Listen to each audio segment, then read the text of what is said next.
the Democrats thought they were so smug, but they had no idea what was coming. When he asked everybody to stand if they thought that they would prioritize American citizens over illegal aliens, they thought, I'm not going to give this person the benefit of ever agreeing with him.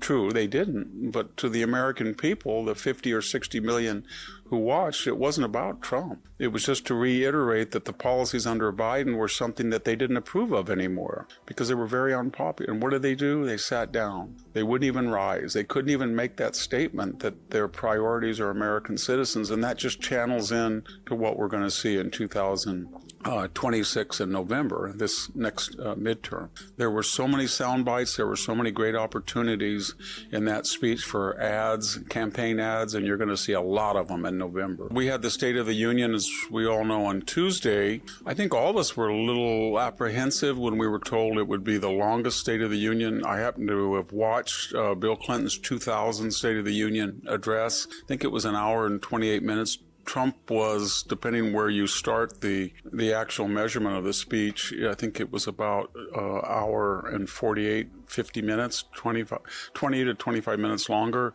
Bill Clinton's was considered kind of a disaster. It was too long, and it was just what the Emperor Augustus called res gestae, just a recap of all the good things he's done. So when I heard that, I was a little upset. But when you looked at the actual speech, he got what he had to cover, the bullet points on the economy, and there are many. I mean, inflation in the last 3 months is way below 2%. And he inherited, remember, a 5.4 average inflation rate under Biden.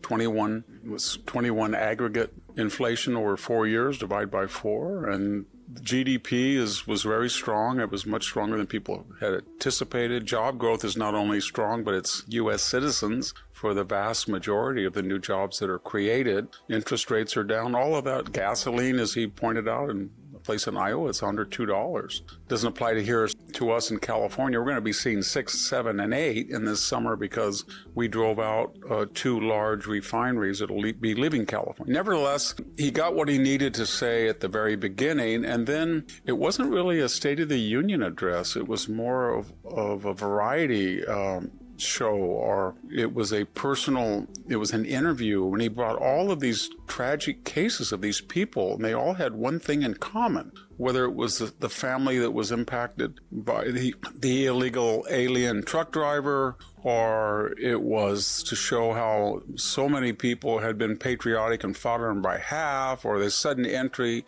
of the hockey team, or the tragic killing of the Ukrainian immigrant on a train.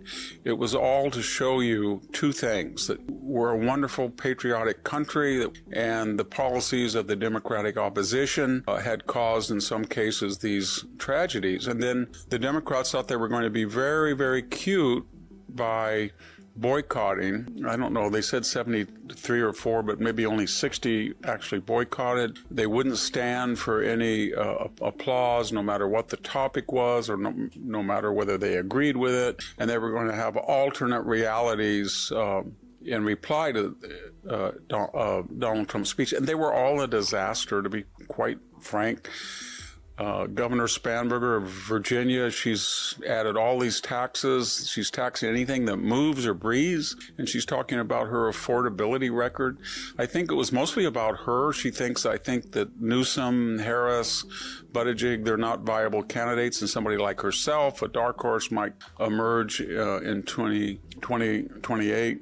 I don't think she is. It wasn't a very inspiring speech. Alex Padilla, his reply was incoherent. It was basically that ICE has no business enforcing the law. I don't know Spanish all that well, but when I can understand a lot of what he was saying, then he must not be speaking the Spanish that most people do, because I could understand a lot of it, and it seemed incoherent to me. Then there was, at the National Press Club, some weird alternate venue where people dressed up in costumes, and they were screaming and yelling, and frogs and giraffes, and it just, Joy Reid, it didn't make any sense at all. And then the final thing is they didn't understand Donald Trump. The longest speech in history would mean what? That they were going to come on Eastern time at 11 o'clock or even 11:30 by the time they got going. So nobody really heard what they were doing. And when they did have a chance to see and hear them during the actual address, they wouldn't even stand up for the poor girl who was maimed and tragically disabled by the illegal alien truck driver. They wouldn't stand up for the Ukrainian mom who was there, who was lamenting the horrific murder of her child. They wouldn't stand up for anything. Nancy Pelosi, when they talked about outlawing insider stock trading, she looked like she was mummified. It was just, it wasn't a good look for any of them. And the polls kind of reflected that. More people thought it was a good, very good, or moderately good than bad. About 2/3 of the people liked it. Even some of Trump's favorability ratings, the Trafalgar poll had him coming up over 50%. So what shouldn't have worked at that length worked actually quite brilliantly. And there's something about the Democratic Party, whether it's Al Green with a sign and that he had and disrupting the speech, or Ilhan Omar and Rashida Tlaib that are screaming KKK and liar. We used to think that when anybody disrupted a State of the Union, it was terrible. And the last time we really saw a disruption was Al Green tried to break the cadence of Trump. Then, of course, we had Nancy Pelosi in the first term who tore up the State of the Union address on national TV. Nobody's would ever do that again. So my point is that the Democrats really look like they are. It's not that they look bad. It's just that when you look at their field, Gavin Newsom, AOC, Pete Buttigieg, there's no one there. There's no there. And so Trump really did pull off something that no one anticipated, that he was going to speak for nearly 2 hours, and yet it was a lively variety show with points of triumphalism and happiness and abject sadness, but to finish. Well, here in California, we lose 300,000 people, and most of the studies show they're conservatives. But that being said, I mean, we overwhelmingly reified Prop 209 that we won't use racial criteria in hiring and admissions. We repealed the $950 free looting law, and we elected an old-fashioned liberal Democrat as a mayor in San Francisco, and San Francisco rejected, as you know, a left-wing, basically a communist, Boudin at first, and then Gascon and Boudin. They got rid of both of them. And LA did the same thing with Gascon.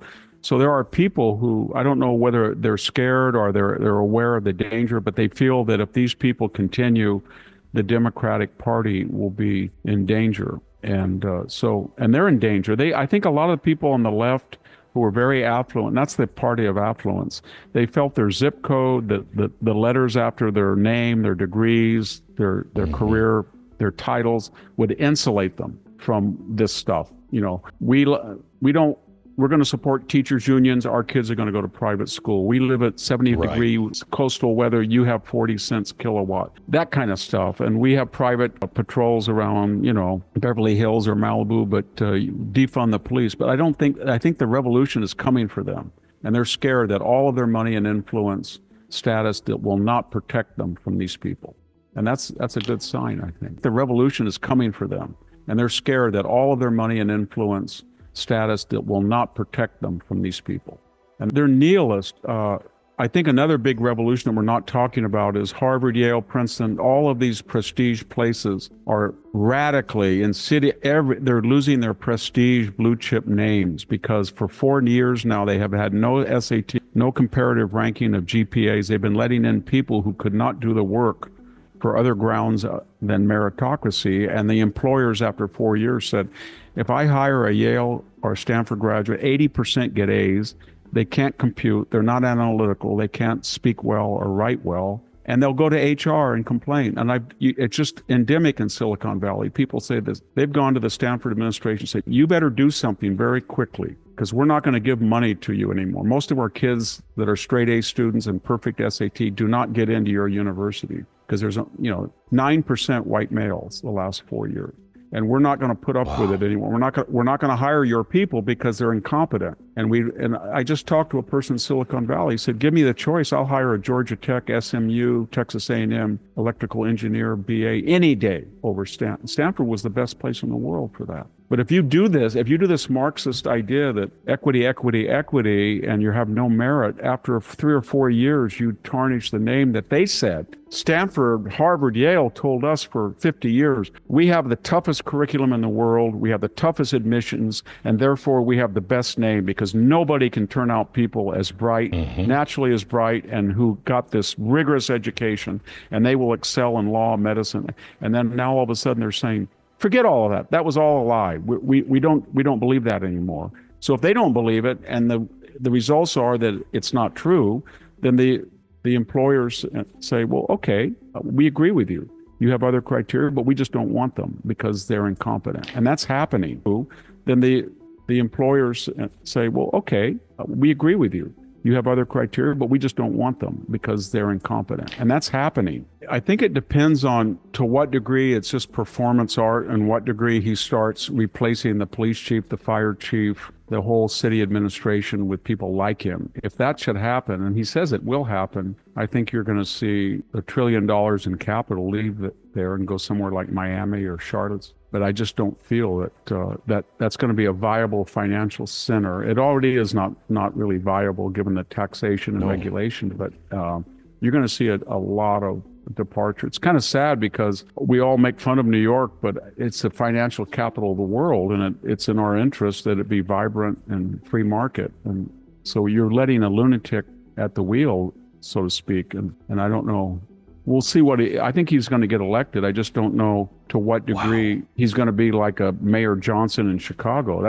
Or Mayor Bass in Los Angeles. All of these cities are being incrementally and insidiously destroyed. Absolutely. And here in California, if you go to Los Angeles, as I did recently, it's a destroyed city. It really is. There's no rebuilding in the Palisades.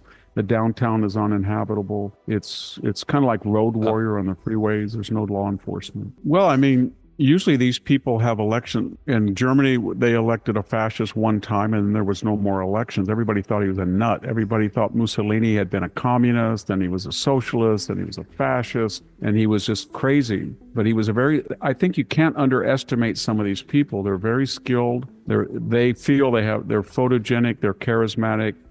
I don't find them so, but a lot of people find Jasmine Crockett or AOC that way, or even Bernie Sanders. So I think you're right about that. They feel, well, they don't have any of the institutional power, and so they're just frustrated. But they do. They have the media, they have all the universities, they have K through 12, they have the foundations, they have popular culture, I think they have the corporate boardroom, Wall Street, and professional sports. So they have a lot of ways of exercising influence. And the right doesn't seem to see that. They think that, well, we're going to win election. They have another thing that's very ironic. For all the talk of the oligarchs, the big money, I mean, Kamala Harris outspent Donald Trump 2-1. She raised $1 billion in 30 days. They have the money and they have the technology. And that means they can adjust algorithms on Google searches to bring up searches you would never even want or anticipate. They control social media. We saw that in 2020 when they partnered with the FBI. So I would never underestimate these people. People in the news that are anti-Semites, racist, anti-American, radicals, whatever extremist point of view they embrace, they get to a point of public exposure because they're quite skilled in demagogic rhetoric. They're formidable debaters. If anybody went back to firing line and watched William F. Buckley debate George Wallace, Buckley had the moral and the intellectual argument on his side. But he was dealing with a man who for 25 years had spoken almost every day to crowds. And George Wallace was probably the best orator that ran for president, say in 68 and 72. And Buckley used all of his skills just to tie down Wallace. And it was a very even debate. So my point is, if you have a venue and you want to bring somebody in whom is beyond the pale, and that person is going to come onto your venue to do a couple of things. Of course, get greater exposure for his noxious ideas, but more importantly, he's coming equipped with formidable rhetorical skills. And 3, don't expect when he has a large mainstream audience, he is going to voice all of the extreme positions that got him on the show in the first place. That was true of William F. Buckley with Huey Newton, Eldridge Cleaver, William Shockley, etc. So when you bring somebody like Nick Fuentes on, be prepared that he's not going to be transparent about the excess of his views or the extreme nature of them. He'll calm them down in order to get a bigger audience. He's going to come after years or hours, days of debating people, so you have to be at the top of your game. In the case of Tucker Carlson, there's no question that he's a very skilled interviewer, and when he wanted to pin Ted Cruz down, who himself is a formidable debater, Tucker Carlson did very well. I mean, it was almost an ambush interview, and he tried to embarrass and sometimes successfully so Ted Cruz. So he could have used those formidable skills to cross-examine Nick Fuentes, but he did not. So when you don't invite Nick Fuentes on your program, it doesn't mean that you're canceling him. It doesn't mean that you're deplatforming him, because he's beyond the pale. And you say, well, who are you to say that, Victor? Well, I'm not Victor saying that. There are accepted norms that you don't use the N-word, or you don't call for people to go back to Israel if they're Jewish, or you don't make fun of people's race in the public sphere the way he did. You can do that, of course, under the First Amendment, but you're not invited into acceptable venues to vent those views and to spread hate. The second thing is canceling. These are options, so when you don't offer Fuentes a venue, you're not canceling them out. You're just making a choice. You make a choice every day who you invite on your show, who you talk to, where you go. But if he is so extreme and you decide either to withdraw the invitation or not to invite him at all, that's not canceling, that's not deplatforming.